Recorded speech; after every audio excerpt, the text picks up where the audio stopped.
दोस्तों आइए हम लोग आज कृषि विज्ञान के कुछ महत्वपूर्ण क्वेश्चंस को हम लोग जो है सो देखेंगे, रिवाइज करने की कोशिश करेंगे। इसके पहले हमारे चैनल को सब्सक्राइब करना ना भूलें, लाइक शेयर कर दें ताकि आपको पल पल की अपडेट मिलते रहे। चलिए, क्वेश्चन है, रबर एक नकदी फसल है। रबर क्या है? एक नकदी फसल है। उसके बाद चावल के लिए आदर्श जलवायु कितना होता है? 200 सेंटीमीटर चावल के लिए आदर्श जलवायु होती है। और वर्षा जो होती है, वार्षिक वर्षा होती है 200 सेंटीमीटर की होती है और जो है सो 25 डिग्री का तापमान होता है। केसर का उत्पादन जम्मू और कश्मीर में होती है। दलहन की कृषि के लिए कम तापमान एवं मध्यम वर्षा की आवश्यकता होती है। नारियल एक रेशेदार फल है। कॉफ़ी जो है सो एक उष्णकटिबंधीय झाड़ी है। देखिए, कॉफ़ी क्या है? एक उष्णकटिबंधीय झाड़ी है। बेंगलोर को बगीचों का शहर कहा जाता है। उसके बाद आइए, कृष्णा और गोदावरी नदी का डेल्टा क्षेत्र जो है सो भारत का चावल का कटोरा कहलाता है। भारत में झूम कृषि सबसे अधिक असम में होती है। भारतीय कृषि अनुसंधान संस्थान जो होता है IARI की स्थापना 1905 में बिहार के पूसा नामक स्थान पर की गई थी। उसके बाद आइए, गेहूं की खेती के लिए सबसे अच्छी मृदा दोमट है। मक्का को अनाज की रानी के नाम से जाना जाता है। मसूर एक रबी की दलहनी फसल है। आइए अगला क्वेश्चन देखते हैं, क्या है कि मध्य प्रदेश को सोया प्रदेश के नाम से जाना जाता है। भारत का राष्ट्रीय फल क्या है? ये आम है। अच्छा, गरीबों की शिव अमरूद को कहा जाता है। मसालों की रानी इलायची है। सबसे पुराना फल खजूर है।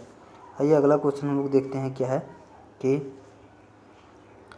रेशम के कीड़ा को कोकून कहा जाता है। रेशम के कीड़ा को क्या कहा जाता है? कोकून कहा जाता है। कोकून के कीड़े शहतूत की पत्तियों का भोजक है। मतलब कोकून के कीड़े जो है शहतूत की पत्तियों को खाती है। अच्छा, आइए, तारपीन जो है तारपीन चीड़ के पेड़ रेजिन से प्राप्त किया जाता है, तैयार किया जाता है। खरीफ फसल की बुआई जून सितंबर में होती है। रबी फसल की बुआई अक्टूबर नवंबर में होती है। प्रकाश संश्लेषण क्रिया में ऑक्सीजन जल से बाहर निकलता है। गाजर जो है सो कैरोटीन के कारण लाल रंग का होता है। भारत में उगाई जाने वाली शीतोष्ण फलों में नाशपाती का स्थान महत्वपूर्ण है। नासिक को अंगूर का बगीचा कहा जाता है। सब्जी तथा फूल वाली फसलों का अध्ययन को हॉर्टिकल्चर कहा जाता है। धान, मक्का, ज्वार, बाजरा, कपास, मूंगफली इत्यादि खरीफ की फसलें हैं, जबकि गेहूं, मटर, चना, जौ, मसूर, सरसों इत्यादि रबी फसलें हैं।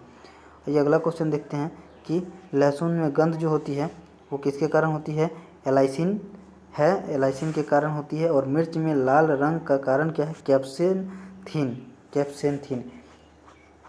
अब आइए अगला क्वेश्चन देखते हैं, मसालों का बगीचा किसको? केरल को कहा जाता है मसालों का बगीचा। आइए अब कृषि विज्ञान के और सारी जो है सो कुछ महत्वपूर्ण क्वेश्चंस को हम लोग जो है यह देखते हैं। इससे पहले हमारे चैनल को अगर सब्सक्राइब नहीं किया है तो सब्सक्राइब कर ले, इससे हमें मोटिवेशन मिलेगा और आगे आपके लिए वीडियो आती रहेंगी। चावल का कटोरा छत्तीसगढ़ को कहा जाता है। केंद्रीय चावल शोध संस्थान कटक में है। भारतीय कृषि अनुसंधान संस्थान नई दिल्ली में है। भारतीय गन्ना शोध संस्थान लखनऊ में है। केंद्रीय आलू शोध संस्थान शिमला में है। केंद्रीय तंबाकू शोध संस्थान राजमुंदरी में है। राष्ट्रीय डेयरी अनुसंधान करनाल में है। भारत में कुल राष्ट्रीय आय का 22% कृषि से आता है। कपास की खेती के लिए काली मिट्टी उपयुक्त होती है। काली मिट्टी का स्थानीय नाम रेगुर मिट्टी है। टिक्का रोग का संबंध मूंगफली से है। ऑक्सोनोमीटर यंत्र का प्रयोग पौधे की वृद्धि मापने के लिए किया जाता है। यूरिया में 46% नाइट्रोजन होता है। यूरिया में नाइट्रोजन एमाइड के रूप में होता है। अगला क्वेश्चन देखते हैं। अगला क्वेश्चन ये देखते हैं, क्या है कि भारत में हरित क्रांति के जन्मदाता MS स्वामीनाथन है। सोयाबीन में सबसे ज़्यादा क्या पाई जाती है? प्रोटीन पाई जाती है। देश के कुल निर्यात में कृषि का योगदान 18% है। विश्व वन दिवस 21 मार्च को मनाया जाता है। धान के फसल के लिए उत्तम वर्षा 150 सेंटीमीटर तथा उत्तम तापमान 25 से 30 डिग्री सेंटीग्रेड है। चलिए अगला देखते हैं, चिपको आंदोलन का संबंध वृक्षों की कटाई को रोकने से है। चिपको आंदोलन को सुंदरलाल बहुगुणा ने आरंभ किया था। हरित क्रांति चतुर्थ वर्षीय पंचवर्षीय योजना में परिलक्षित हुआ है। विश्व में धान की प्रथम बोनी किस्म IR8 है। बोनी किस्म कौन है? IR8 धान की। गेहूं का वास्तविक नाम क्या है? ट्रिटिकस एस्टिवम। ये है। गेहूं के लिए सर्वाधिक उपयुक्त मिट्टी दोमट मिट्टी होती है। गेहूं के लिए उत्तम जलवायु शीतोष्ण जलवायु होती है। विश्व की सर्वाधिक मात्रा एवं क्षेत्रफल में उगाई जाने वाली फसल कौन सी फसल गेहूं है? ये क्या है? 20 से 3% है, 20 से 30%। अच्छा, गेहूं में विटामिन, गेहूं में क्या होता है? विटामिन B1, B2, B6 पाया जाता है। धान का अंतर्राष्ट्रीय शोध संस्थान क्या है? मनीला यानी कि फिलीपींस में स्थित है। इंटरनेशनल जो है वो धान के लिए शोध संस्थान कौन है? मनीला, फिलीपींस में स्थित है। हरित क्रांति के जनक क्या है? डॉक्टर नॉर्मन बोरलॉग को माना जाता है। सबसे अधिक चीनी मिलों की संख्या उत्तर प्रदेश में है। पंत जी 114 चना की प्रजाति है। पंत जी 114 क्या है? चना की प्रजाति। देखिए कैसा नाम है। अच्छा, देश में हरित क्रांति का प्रारंभ 1960 के दशक में हुई मानी जाती है। अच्छा, भारत की अर्थव्यवस्था का प्रारंभिक क्षेत्र कृषि है।